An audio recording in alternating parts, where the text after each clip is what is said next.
বিজেপিত যোগদান কৰিবলৈ অবিজেপিৰ হেতা ওপৰা ৰাজদীপ গোৱালা ভুগন পেবুৰ সাক্ষাৎ অমিত শাহক পিডব্লিউডি গেষ্ট হাউছত উপস্থিত অজন্তা নেওগ পিডব্লিউডি গেষ্ট হাউছত উপস্থিত অগপৰ 3 মন্ত্ৰী অমিত শাহক সাক্ষাৎ কৰি বিজেপিত যোগ দিব অজন্তা নেওগে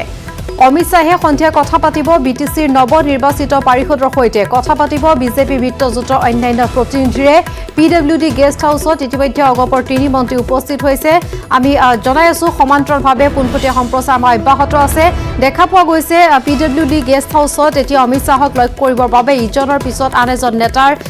আগমন ঘটিছে বিশেষকৈ এই মুহূৰ্তত এক এক্সক্লুসিভ দৃশ্যাৱলী দেখুৱাইছো য'ত অজন্তা নেওগক দেখা পোৱা গৈছে পিজু হাজৰিকাৰ সৈতে যেহেতু বিশেষভাৱে ৰাজ্যৰ ৰাজনীতি চৰ্চিত হৈ আছিল অজন্তা নেওগৰ বিজেপি যোগদানৰ খবৰ যদিও বিজেপিৰ ফালৰ পৰা বা অজন্তা নেওগৰ ফালৰ পৰা স্পষ্টভাৱে কোনো কথা কোৱা হোৱা নাছিল কিন্তু আজি অজন্তা নেওগৰ উপস্থিতিয়ে সকলো সন্দেহ বা সকলো যি বাতৰি ওলাই আছিল সকলোৰে সত্যতা প্ৰমাণিত কৰিছে আনুষ্ঠানিক ঘোষণা বাকি যেহেতু তেওঁলোকে কৈছে যে অমিত শাহক সাক্ষাৎ কৰাৰ পিছতে সংবাদ মাধ্যমৰ আগত তেওঁলোকে নিজৰ মত ব্যক্ত কৰিব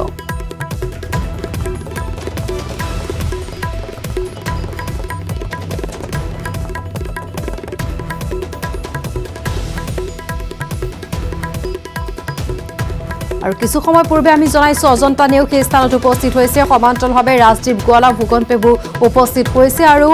বহু কেইগৰাকী নেতা মন্ত্ৰী বিধায়কৰ যেহেতু সেই স্থানলৈ আগমন ঘটিছে কাৰণ আমিনগাঁৱৰ যি বিশাল জনসভা সেই জনসভাৰ পিছতে পিডব্লিউডি গেষ্ট হাউছত যেহেতু আজি কেইবাখনো গুৰুত্বপূৰ্ণ বৈঠক আছে অমিত শাহে যেহেতু কেইবাখনো বৈঠকত মিলিত হ'ব আজি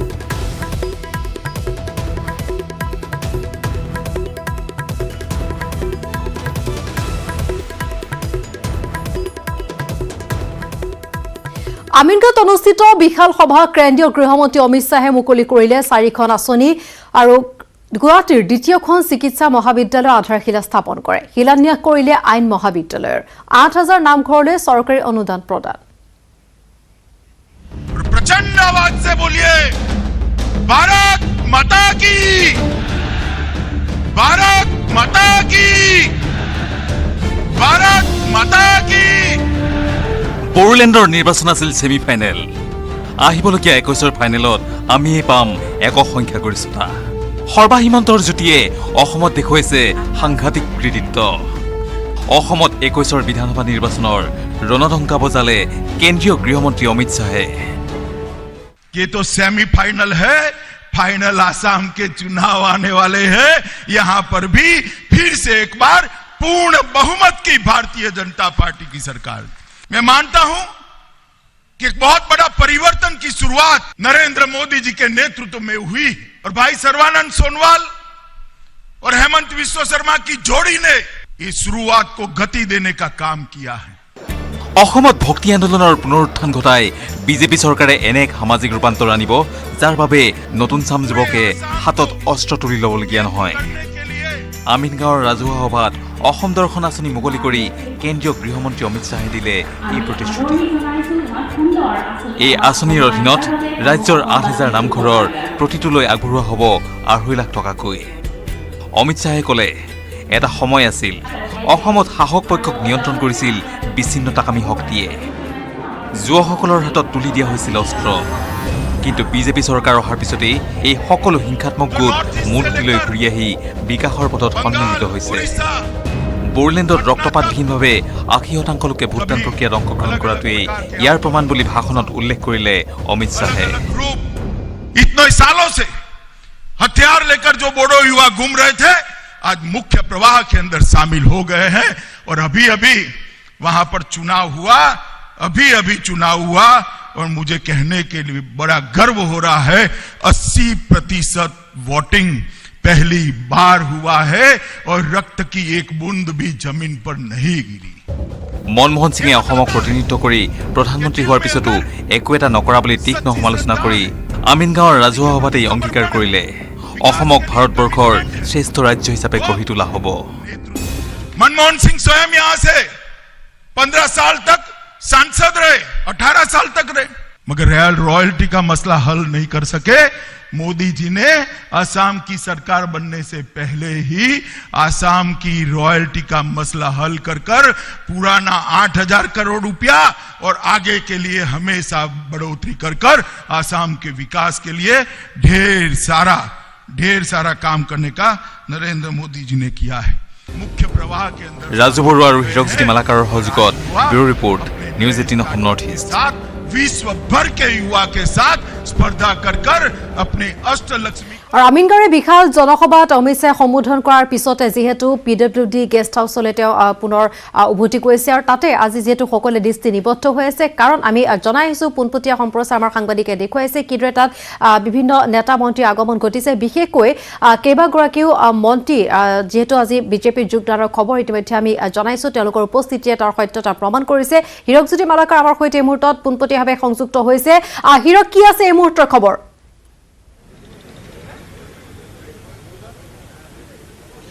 হয় বা যেহেতু পুৱাৰ ভাৰ দেখা আছো এই যে আমিনগাঁৱৰ যি পিডব্লিউডি বাংলা আছে সেই বাংলা আচলতে নিৰ্বাচনৰ ৰণনীতি প্ৰস্তুত কৰাৰ ইতিমধ্যে ব্যস্ত হৈ পৰিছে। আৰু মই ক'ব বিচাৰিম যে ইতিমধ্যে আপুনি দেখিছে যে যিসকল দুজনকৈ কংগ্ৰেছী প্ৰাক্তন কংগ্ৰেছী আহি ইতিমধ্যে উপস্থিত হৈছে আৰু কিছু সময় পূৰ্বে আমি আপোনালোকে সকলোৱে প্ৰত্যক্ষ কৰিছিল যে যিহেতু অজন্তা নেওগ আহি উপস্থিত হৈছিল, তাৰপিছতে ৰাজদীপ গোৱালা আহি উপস্থিত হৈছিল আৰু ভুৱন পেগু ইতিমধ্যে ইয়াত আহি উপস্থিত হৈছেহি। প্ৰথমতে মই ক'ব বিচাৰিম যে এই মুহূৰ্তলৈকে শেহতীয়া আপডেট অনুসৰি কোৰ কমিটিৰ যিখন বৈঠক সেই বৈঠক ইতিমধ্যে আৰম্ভ হৈছে আৰু যি বিজেপি শক্তি সাংগঠনিক যিটো আছে সেই সাংগঠনিক দিশটো অধিক শক্তিশালী কৰাৰ বাবে এই কোৰ কমিটি বৈঠকৰ আয়োজন কৰা হৈছে। আৰু কোৰ কমিটি বৈঠকৰ পিছতেই জানিব পৰা অনুসৰি অজন্তা নেওগ আৰু ৰাজদীপ গোৱালা একেলগে অমিত শ্বাহক সাক্ষাৎ কৰিব আৰু তাৰপিছতে যিসকল ইউপি বা এনডিএ যিখন বৈঠক আছে সেই এনডিএ বৈঠকত অগপ ইউপিপিএল বা গণশক্তিয়ে মিত্ৰতা সম্পৰ্কত যিহেতু আলোচনা হ'ব বা অমিত শ্বাহৰ সৈতে বৈঠকত মিলিত হ'ব আৰু তাৰপিছতে পুনৰ কোৰ কমিটি যিখন বৈঠক সেই বৈঠকখন পুনৰ অনুষ্ঠিত হ'ব। মুঠৰে ক'ব পাৰি যে নিশা 12 পৰা 1 বজালৈকে সম্পূৰ্ণ তালিকা অনুসৰি সম্পূৰ্ণ বৈঠক অনুষ্ঠিত হ'ব। আৰু কালি যিহেতু অমিত শ্বাহে কামাখ্যা দৰ্শন কৰাৰ পিছতে মণিপুৰলৈ ৰাওনা হ'ব আৰু এই মুহূৰ্তত শেহতীয়া আপডেট অনুসৰি কোৰ কমিটিৰ যিখন বৈঠক সেই বৈঠকখন আৰম্ভ হৈছে আৰু আধা ঘণ্টা পূৰ্বে সেই কোৰ কমিটিৰ বৈঠকখন আৰম্ভ হৈছে। আৰু কোৰ কমিটিৰ বৈঠকৰ পিছতে আচলতে কি সিদ্ধান্ত গ্ৰহণ কৰে হয়তো সংবাদ মাধ্যমৰ আগত সম্বোধন নকৰিলেও কিন্তু ভিতৰচোৱাৰ পৰা আমি কিছু তথ্য জানিব পাৰিম। আৰু আটাইতকৈ এই মুহূৰ্তত আটাইতকৈ চৰ্চিত বিষয়টো হৈ পৰিছে যে অজন্তা নেওগে বিজেপিত আগমন আচলতে এটা চৰ্চিত বিষয় হৈ পৰিছে। যিহেতু অজন্তা নেওগে আজি আনুষ্ঠানিকভাৱে অমিত শ্বাহৰ উপস্থিতিত আনুষ্ঠানিকভাৱে যোগদান নকৰিলেও কিন্তু তেওঁ যে বিজেপিত যোগদান কৰিব সেই নিশ্চয়তা আচলতে প্ৰদান কৰিবলৈ অহা দেখিবলৈ পোৱা গৈছে। যিহেতু ৰাজ্যিক স্বাস্থ্যমন্ত্ৰী পীযুষ হাজৰিকাই তেওঁ একেখন বাহনতে অহা দেখিবলৈ পোৱা গৈছে। এক কথাত ক'বলৈ গ'লে উজনি অসমৰ যি দুৰ্গ অজন্তা নেওগ কংগ্ৰেছৰ উজনি অসমৰ দুৰ্গ বুলি জনা যায়, সেই উজনি অসমৰ দুৰ্গ খহিবলৈ আৰম্ভ হৈছে আৰু সেইটো হৈছে বিজেপিৰ কাৰণে একমাত্ৰ 2021 বৰ্ষৰ নিৰ্বাচনৰ বাবে এটা প্লাছ পইণ্ট। সেই প্লাছ পইণ্ট লৈ তেওঁলোকে উজনি অসমত পূৰ্বতকৈ অধিক শক্তিশালী কৰাৰ বাবে লাগিব। আৰু সাংগঠনিক যিখন বৈঠক হৈছে সেই সাংগঠনিক বৈঠকত যিখন 15জনীয়া কমিটি গঠন কৰা হৈছে, কালি যিখন 15জনীয়া কমিটি গঠন কৰা হৈছে সেই সাংগঠনিক যিসকল লোক আছে সেই কোৰ কমিটিৰ যিসকল লোক আছে তালিকাত সেই লোকসকলে আচলতে সমষ্টি কেনেদৰে উন্নয়ন কৰিব বা সমষ্টি কেনেদৰে নিৰ্বাচনৰ পূৰ্বে ৰণনীতি প্ৰস্তুত কৰিব এনেধৰণৰ বৈঠকত আলোচনা কৰা হ'ব। মুঠৰ ওপৰত ক'বলৈ গ'লে মিত্ৰতা আৰু কোৰ কমিটিৰ যিখন বৈঠক সেই বৈঠকখন তাৎপৰ্যপূৰ্ণ গ্ৰহণ কৰাৰ লগতে অজন্তা নেওগৰ যিহেতু বিজেপি যোগদানটো আটাইতকৈ তাৎপৰ্যপূৰ্ণ বিষয় হৈ পৰিছে আৰু বহুতে বিভিন্ন সময়ত চৰ্চা হৈছিল যে অজন্তা নেওগ বিজেপিলৈ গমন নকৰে বা বিজেপিত যোগদান নকৰে, কিন্তু সেয়া অসত্য হিচাপে পৰিগণিত হ'ল। আৰু যিহেতু অজন্তা নেওগে অমিত শ্বাহৰ উপস্থিতিত যে আনুষ্ঠানিকভাৱে যোগদান নকৰিলে এক কথাত যে বিজেপি মহৰটো মাৰিব সেয়া এক প্ৰকাৰ নিশ্চিত হৈ পৰিছে। এই মুহূৰ্তত মই পুনৰ মোৰ সতীৰ্থ অঞ্জনে দেখাব ইয়াৰ দৃশ্য। যিহেতু পিডব্লিউডি যিটো বাংলো আছে সেই বাংলোটো যিহেতু নিৰ্বাচনৰ এক ৰণকৌশল প্ৰস্তুত কৰাৰ বাবে এক দুৰ্গ হৈ পৰিছে বুলি ক'ব লাগিব। ইয়াৰ পুৱাৰ ভাগৰ পৰা যিহেতু দৃশ্য দেখাই আছিলোঁ, ইয়াৰ পুৱাৰ ভাগত যিহেতু অমিত শ্বাহ 1 বজাত ৰাজহুৱা সভালৈ যোৱাৰ পিছতে 3:30 বজাৰ পৰা ইয়াত দুৰ্গ হিচাপে পৰিগণিত হৈছে। এজনৰ পিছত আনজন যিহেতু প্ৰবল প্ৰতাপী যিসকল নেতা আছে সেই নেতাসকলে আহি উপস্থিত হৈছেহি আৰু নেতাসকলে আচলতে যিসকল অবিজেপি নেতা সেই অবিজেপি নেতাসকলে বিজেপি যোগদানৰ বাবে হেতা পৰা লাগিছে। কেৱল সেইকেইজনেই নহয় আৰু হয়তো আৰু 2 পৰা 3জন কংগ্ৰেছী নেতা অহাৰো সম্ভাৱনা আছে ইতিমধ্যে আমাৰ হাতত পৰা তথ্য তথ্য অনুসৰি মই আন এক কথা ক'ব বিচাৰিম যে অজন্তা নেওগ আৰু ৰাজদীপ গোৱালাই একেলগে অমিত শ্বাহক সাক্ষাৎ কৰিব আমাৰ হাতত পোৱা তথ্য অনুসৰি একেলগে সাক্ষাৎ কৰি তেওঁলোকে বিজেপিত কেতিয়া যোগদান কৰিব বা কেতিয়া তেওঁলোকে আনুষ্ঠানিকভাৱে যোগদান কৰিব সেই কথা প্ৰকাশ কৰিব বা তেওঁলোকে হয়তো জনসভা বা অন্য কিবা সভাৰ জৰিয়তে হয়তো তেওঁলোকে সমষ্টিতে আনুষ্ঠানিকভাৱে যোগদান কৰাৰ সম্ভাৱনা আছে অজন্তা নেওগে যিহেতু কোৱা হয় যে গোলাঘাটৰ মূল দুৰ্গ হিচাপে পৰিগণিত অজন্তা নেওগ সেই তাতে তেওঁ হয়তো বিজেপি যোগদান কৰিব পাৰে এক কথাত ক'বলৈ গ'লে অজন্তা নেওগৰ বিজেপি গমনে যে কংগ্ৰেছৰ যি ভেটি সেই ভেটিয়ে পূৰ্বৰ ভেটি সহাইছে বুলি ক'ব লাগিব বিজেপিৰ কাৰণে এইটো প্লাছ পইণ্ট আৰু বিজেপিৰ কাৰণে ভাল খবৰ নিশ্চয় বাহিৰক আৰু আপুনি কোৱাৰ দৰে আমি অপেক্ষা কৰিব লাগিব ভিতৰত যি বৈঠক চলি আছে অন্ত পৰালৈ কাৰণ তাৰ পিছতহে আচলতে এই সন্দৰ্ভত আৰু অধিক তথ্য নিউজ 18 অসম নিৰ্দিষ্ট দৰ্শকক জনাব পৰা যাব হিৰক এই মুহূৰ্তত আপোনাক ধন্যবাদ জনাইছো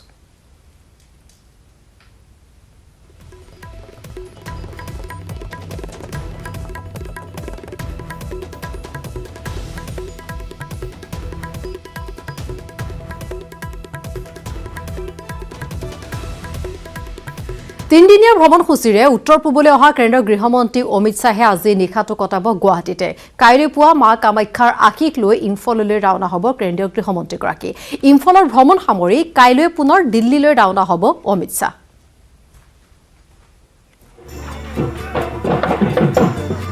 শুকুৰবাৰে নিশাই গুৱাহাটীত উপস্থিত হৈছিল কেন্দ্ৰীয় গৃহমন্ত্ৰী অমিত শ্বাহ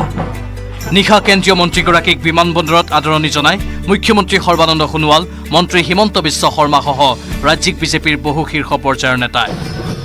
ইয়াৰ পিছতেই আমিনগাঁৱত কেন্দ্ৰীয় গৃহমন্ত্ৰীগৰাকীয়ে এখন বিশাল জনসভা সম্বোধন কৰি মুকলি কৰে 4খনকৈ বিশেষ অভিলাষী আঁচনি অসম মালা আঁচনিৰ অধীনত নগাঁৱৰ পৰা বটদ্ৰৱালৈ যোৱা 4লেনযুক্ত পথৰ আধাৰশিলা গুৱাহাটীৰ পাণবজাৰ কালাপাহাৰত নিৰ্মাণ হ'বলগীয়া দ্বিতীয়খন চিকিৎসা মহাবিদ্যালয়ৰ আধাৰশিলা নতুনকৈ স্থাপন হ'বলগীয়া 10খন আইন মহাবিদ্যালয়ৰ আধাৰশিলা স্থাপনৰ লগতে অসম দৰ্শন আঁচনিৰ অধীনত 8,000 নামঘৰক 2.5 লাখ টকাকৈ বিতৰণ প্ৰক্ৰিয়াৰ শুভাৰম্ভ কৰে অমিত শ্বাহে धन्य धन्य के काल धन्य नारतनुभाल धन्य धन्य भारतवर्ष इसका मतलब है मैं भाग्यशाली हूं कि मैं कली काल में पैदा होने के बावजूद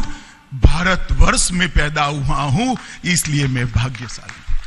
और ये संदेश आसाम के महापुरुष शंकरदेव का संदेश गुरु शंकरदेव का संदेश पूरे भारतवर्ष के अंदर फैला और भारतवर्ष के अंदर एक प्रकार के भक्ति आंदोलन की शुरुआत की मित्रों ये भूमि महान परंपरा की भूमि है यहाँ का संगीत संस्कृति साहित्य अनेक प्रकार से अपना वैशिष्ट्य रखता है आसाम की संस्कृति सिर्फ आसाम की संस्कृति नहीं है पूरे भारत की संस्कृति का गहना है आसाम की संस्कृति पूरे भारत की संस्कृति का गहना है और आसाम की भाषा साहित्य नाट्य रचनाएं कविता भक्ति संगीत और संस्कृति के आद्य पुरुष कोई है तो महापुरुष श्रीमंत शंकरदेव है परिवर्तन सिर्फ विकास से नहीं हो सकता आसाम के अंदर 1 लाख से ज्यादा नामघर वैष्णव संप्रदाय को हमारी संस्कृति को शंकरदेव के संदेश को आगे बढ़ाने का काम कर रहे हैं उसमें से 50 साल के पुराने 8,000 नामघरों को आज 2.5 लाख रुपया देने का कार्यक्रम हो रहा है এই আঁচনিৰ অংশ হিচাপে স্বৰ্ণ মন্দিৰৰ দৰেই বটদ্ৰৱাক জাকত জিলিকা কৰা হ'ব বুলি ঘোষণা কৰে মন্ত্ৰী হিমন্ত বিশ্ব শৰ্মাই উল্লেখযোগ্য যে বটদ্ৰৱা থানৰ বাবে চৰকাৰে আগবঢ়াইছে 180 কোটি টকা ইফালে শনিবাৰে নিশাৰ ভাগত বিটিচিৰ নৱনিৰ্বাচিত চৰকাৰৰ সদস্যৰ সৈতে কেন্দ্ৰীয় গৃহমন্ত্ৰীগৰাকীয়ে মত বিনিময় কৰাৰ লগতে উত্তৰ পূবৰ আটাইবোৰ মিত্ৰজোঁটৰ ৰাজনৈতিক দলৰ সৈতেও মত বিনিময় কৰাৰ কথা দেওবাৰে মা কামাখ্যা দৰ্শনৰ পাছতে মণিপুৰলৈ ৰাওনা হ'ব কেন্দ্ৰীয় গৃহমন্ত্ৰী অমিত শ্বাহ আৰু তাৰ পাছত মণিপুৰৰ পৰা তেওঁ পোনে পোনে উৰা মাৰিব দিল্লীলৈ bureau report news 18 Assam north east Bharat চৰকাৰ কেন্দ্ৰীয় গৃহমন্ত্ৰী অমিত শ্বাহৰ অসম ভ্ৰমণক লৈ সৰব প্ৰদেশ কংগ্ৰেছ কমিটিৰ সভাপতি ৰিপুণ বৰা অমিত শ্বাহৰ গুৱাহাটীৰ আগমনক লৈ 10,000 বন্তি প্ৰজ্বলন কৰা কাৰ্য সমালোচনা ৰিপুণ বৰাৰ বাসগৃহত আয়োজন কৰা সংবাদমেলত তেওঁ কয় যে বানপানীৰ সময়ত কিয় অমিত শ্বাহ অসমলৈ নাহিলে অমিত শ্বাহে অসমৰ কাৰণে কি এনে কাম কৰিছে যাৰ বাবে তেখেতক 10,000 বন্তি প্ৰজ্বলনেৰে আদৰণি জনাব লগা হ'ল পশ্চিম বংগত গৈ জুই জ্বলোৱাৰ দৰে অসমতো জুই জ্বলাবলৈ আহিছে অমিত শ্বাহ অজন্তা নেওগ আৰু ৰাজদীপ গোৱালে অমিত শ্বাহক সাক্ষাৎ কৰাক লৈ ৰিপুণ বৰাই কয় বৰ্তমান তেওঁলোক কংগ্ৰেছ দলত নাই গতিকে এই বিষয়ে তেওঁ কোনো মন্তব্য নকৰে বিজেপি দলত মঙহ নাই কাৰণে ভয়ভীতি প্ৰদৰ্শন কৰি কংগ্ৰেছ দলৰ পৰা নেতা নিব বিচাৰিছে আপোনালোকে জানে যে যোৱাকালি কেন্দ্ৰীয় গৃহমন্ত্ৰী অমিত শ্বাহ ডাঙৰীয়া যোৱাকালি ৰাতি প্ৰায় 11 বজাত আহি গুৱাহাটী পাইছেহি অসম ভ্ৰমণৰ বাবে আহিছে আমি ভাল পাইছোঁ গৃহমন্ত্ৰী ডাঙৰীয়া অসম ভ্ৰমণলৈ আহিছে কিন্তু বানপানীৰ সময়ত অহা হলে ৰাইজৰ দুখ বুজিবলৈ অহা হলে বেছি ভাল পালোহেঁতেন যি কি নহওক গৃহমন্ত্ৰী ডাঙৰীয়া অসমলৈ আহিছে আমি ভাল পাইছোঁ কিন্তু আমি বিজেপি দলক এটাই মাত্ৰ প্ৰশ্ন সুধিব খুজিছোঁ যে যোৱাকালি গৃহমন্ত্ৰী আহোঁতে তেওঁ 10,000 বন্তি জ্বলাই যিটো স্বাগতম জনালে এই স্বাগতমটো জনোৱাৰ কি উদ্দেশ্য আছিল কি কাৰণ আছিল স্বাগতম জনাই এই স্বাগতম পাবৰ যোগ্যনে অমিত শ্বাহ ডাঙৰীয়া শহীদ মৃত্যুঞ্জয় চুতীয়াৰ নচৰদে ধেমাজিৰ চিচিবৰ গাঁৱত বীৰ শ্বহীদক ৰাষ্ট্ৰীয় মৰ্যাদাৰে জনোৱা হয় অন্তিম শ্ৰদ্ধাঞ্জলি 5 সহস্ৰাধিক লোকৰ উপস্থিতিত জন্মগাঁৱতে সম্পন্ন হয় বীৰ শ্বহীদগৰাকীৰ শেষকৃত্য পঞ্চভূতত বিলীন হ'ল শ্বহীদ মৃত্যুঞ্জয় চুতীয়াৰ নশ্বৰদে প্ৰায় 5 সহস্ৰাধিক গুণমুগ্ধৰ উপস্থিতিত সম্পূৰ্ণ সামৰিক মৰ্যাদাৰে সম্পন্ন হ'ল শ্বহীদ মৃত্যুঞ্জয় চুতীয়াৰ শেষকৃত্য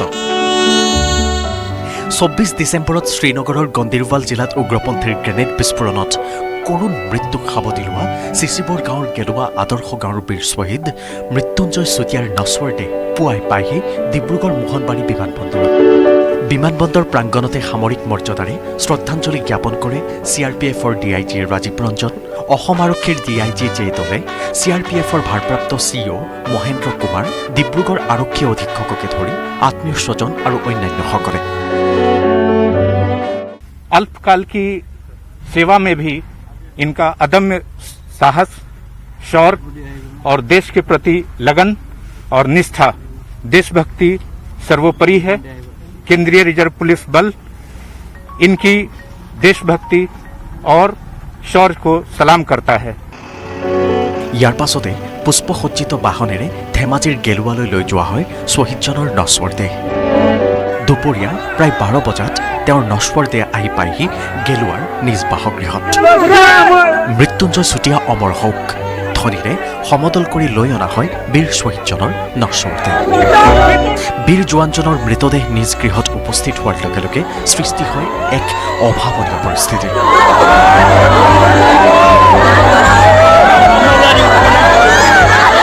কান্দোনত ভাগি পৰে পৰিয়াল পৰিজনৰ লগতে অজস্ৰ গণমন্ত্ৰী কাশ্মীৰৰ গণ্ডিৰৱাল জিলাত অনুষ্ঠিত কৰা জিলা উন্নয়ন পৰিষদৰ নিৰ্বাচনত সুৰক্ষাৰ দায়িত্বত কৰ্মৰত আছিল CRPF জোৱান মৃত্যুঞ্জয় চুতীয়া বৃহস্পতিবাৰে সন্ধিয়া প্ৰায় 5 বজাত কৰ্তব্যৰত অৱস্থাতে সন্ত্ৰাসবাদীৰ গ্ৰেনেড আক্ৰমণত আহত হৈছিল মৃত্যুঞ্জয় চুতীয়া মূৰত আঘাতপ্ৰাপ্ত মৃত্যুঞ্জয়ক ততাতৈয়াকৈ শ্ৰীনগৰৰ এখন চিকিৎসালয়ত ভৰ্তি কৰোৱা হৈছিল কিন্তু বৃহস্পতিবাৰে প্ৰায় 6:30 শেষ নিশ্বাস ত্যাগ কৰে বীৰ জোৱানগৰাকীয়ে বিভাগৰ ফালৰ পৰা বৰ্ণনা দিয়া হৈছে আৰু স্থানীয় দল সংগঠন শুভাকাংক্ষী সকলোৱে তেখেতক মানে স্মৰণ কৰি বৰ্ষণ কৰিছে যি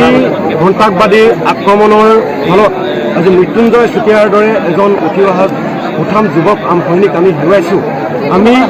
নদী ক'ব পাৰোঁ আমাৰ অঞ্চলৰ পৰাই মৃত্যুঞ্জয় হৈ প্ৰতিশোধ ল'বৰ বাবে আৰু হাজাৰজন মৃত্যুঞ্জয় চুতীয়াৰ দৰে লোক সৈনিকত যোগদান কৰে শ্বহীদগৰাকীৰ নশ্বৰদেহত পৰিয়ালৰ লগতে বিভিন্নজনে শ্ৰদ্ধাঞ্জলি জনোৱাৰ পিছতে শূন্যলৈ 21 জাই গুলী সম্পূৰ্ণ ৰাষ্ট্ৰীয় মৰ্যাদাৰে জ্ঞাপন কৰা হয় অন্তিম শ্ৰদ্ধাঞ্জলি ডিব্ৰুগড়ৰ পৰা টমাছ বুঢ়াগোহাঁইৰ সহযোগত ধেমাজিৰ পৰা Mon Bikash Borgohain news 18 Assam north east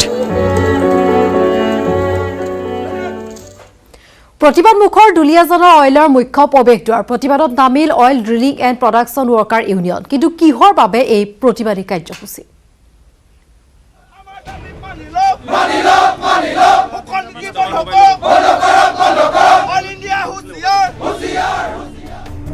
দুলিয়াজানৰ অইলৰ মুখ্য প্ৰৱেশদ্বাৰৰ সন্মুখত উত্তাল প্ৰতিবাদ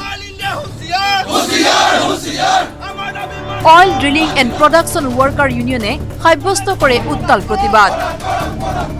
অইলৰ দুগৰাকীকৈ কৰ্মচাৰীক আলফা স্বাধীনে অপহৰণ কৰাৰ পিছতেই কৰ্মচাৰীসকলৰ সুৰক্ষা প্ৰদানৰ দাবীৰে প্ৰতিবাদ সাব্যস্ত কৰে প্ৰতিষ্ঠানটোৰে জড়িত হৈ থকা অইল ড্ৰিলিং এণ্ড প্ৰডাকশ্যন ৱৰ্কাৰে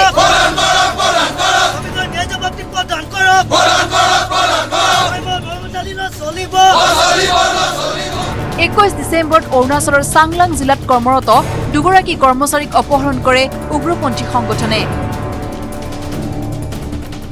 আজি পৰ্যন্ত সন্ধান নাই অপহৃত বিষয়া প্ৰণৱ কুমাৰ গগৈ আৰু ৰাম কুমাৰৰ অইলৰ শ্ৰমিকসকলৰ সুৰক্ষাৰ ওপৰত ভাবুকি সৃষ্টি হোৱাৰ বাবে দুলিয়াজানৰ অইলৰ মুখ্য প্ৰৱেশদ্বাৰত গণতান্ত্ৰিকভাৱে প্ৰতিবাদ কাৰ্যসূচী ৰূপায়ণ কৰে oil drilling and production worker ইউনিয়নে ব্যক্তিগত ঠিকা প্ৰতিষ্ঠানত কাম কৰা কৰ্মচাৰীসকলৰ ভৱিষ্যতৰ নিৰাপত্তা নিশ্চিতকৰণৰ দাবীত আমি আজি অইল ইণ্ডিয়া মুখ্য কাৰ্যালয়ৰ প্ৰৱেশদ্বাৰত আজি ধৰ্ণা কাৰ্যসূচী গ্ৰহণ কৰিছোঁ অইল ইণ্ডিয়াৰ দ্বাৰা নিবিদাযোগে অনুমোদন লাভ কৰা কাৰ্টাৰ হায়াৰ এণ্ড MMCত কৰ্মৰত কৰ্মচাৰীসকলৰ ভৱিষ্যতৰ নিৰাপত্তা ব্যৱস্থা সুনিশ্চিত কৰাৰ দাবীত প্ৰতিবাদৰ অন্তত অইলৰ মুখ্য আৱাসিক বিষয়ালৈ স্মাৰক পত্ৰ প্ৰদান কৰে প্ৰতিবাদকাৰীয়ে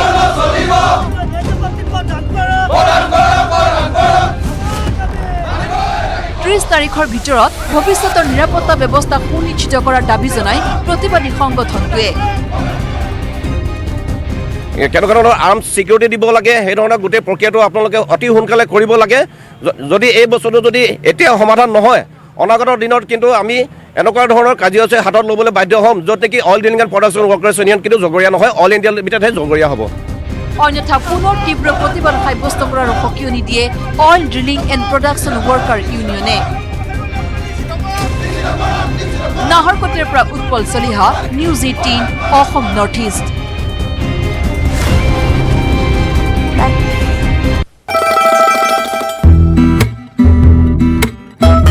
এইটো সপ্তাহৰ দাদাৰ পছন্দ মেজেণ্টা শুজ মই ব্যৱহাৰ কৰোঁ আটাইতকৈ সবল আৰু সতেজ চিমেণ্ট সূৰ্যা চিমেণ্ট অটুট ঘৰ অটুট অসম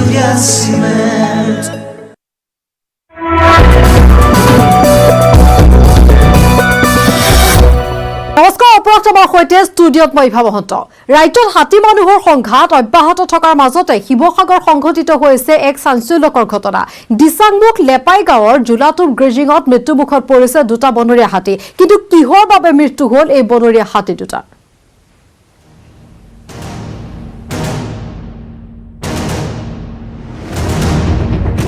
নৃশংসতা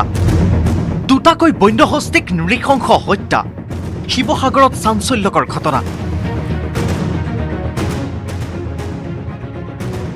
শিৱসাগৰৰ দিচাংমুখ লেপাই গাঁৱৰ জুলাটোপ গ্ৰেজিঙত সংঘটিত হ'ল এই নৃশংস কাণ্ড গ্ৰেজিঙৰ ৰবি শস্যৰ বাৰীৰ খালত অগা পিছাকৈ উদ্ধাৰ হ'ল দুটা হাতীৰ মৃতদেহ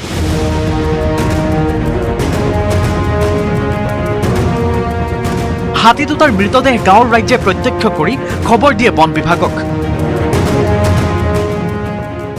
ঠিক পুৱা ভাগত আমি গম পাইছোঁ যে ইয়াত দুজন বনৰীয়া হস্তি মৃত্যুবৰণ কৰিছে লগে লগে আমি আমাৰ স্থানীয় আমাৰ আৰক্ষী প্ৰশাসনক জনাইছোঁ ঠিক পুৱা ভাগত চাগে তেওঁলোকেও আমালৈ ফোনযোগে আমাক মানে সহযোগ কৰিছে কৰি পিনি তেওঁলোকে জনাইছে যে এনেকুৱা হ'ল নেকি ঘটনাটো ঘটনাস্থলীত বন বিভাগৰ লোক উপস্থিত হৈ হাতী দুটা ৰহস্যজনক মৃত্যুৰ কাৰণ সন্দৰ্ভত তদন্ত আৰম্ভ কৰিছে অঞ্চলটোত দীৰ্ঘদিন ধৰি বন্যহস্তীয়ে চলাই আহিছে উপদ্ৰৱ ৰাইজৰ সন্দেহ হাতীৰ উপদ্ৰৱৰ পৰা ৰক্ষা পৰিবলৈকে দুৰ্বৃত্তই হত্যা কৰিলে এই দুই বন্যহস্তীক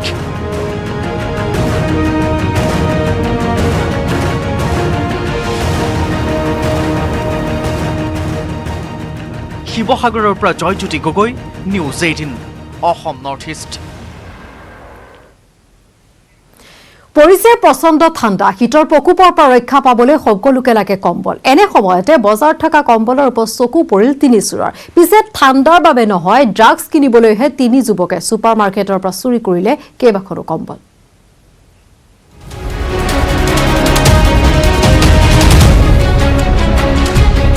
কম্বল চুৰি কৰিবলৈ গৈ ধৰা পৰিল কিশোৰ চোৰ। ৰঙিয়াৰ ছুপাৰ মাৰ্কেটত এখন কাপোৰৰ দোকানত সোমাইছিল তিনিটা চোৰ। কম্বল চুৰি কৰি পলোৱাৰ চেষ্টা কৰোঁতেই ৰাইজৰ হাতত ধৰা পৰিল এইটো কিশোৰ চোৰ। ৰাইজে চোৰটোক লপাথপা দি সোধে চোৰটোৰ পৰিচয়। পিছে চোৰটো কোনো দিন দুখীয়া ঘৰৰ নহয়,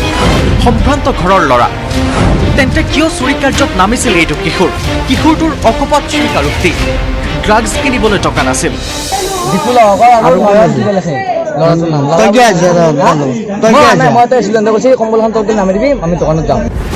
ড্ৰাগছ এতিয়া ভয়ংকৰভাৱে শিপাইছে ৰাজ্যৰ ভিন্ন প্ৰান্তত। ড্ৰাগছে কিদৰে নতুন প্ৰজন্মক বিপথে পৰিচালিত কৰিছে তাৰেই এক জ্বলন্ত উদাহৰণ এই ঘটনা। ৰঙিয়াৰ পৰা Inamul Islam, news 18 Assam north east.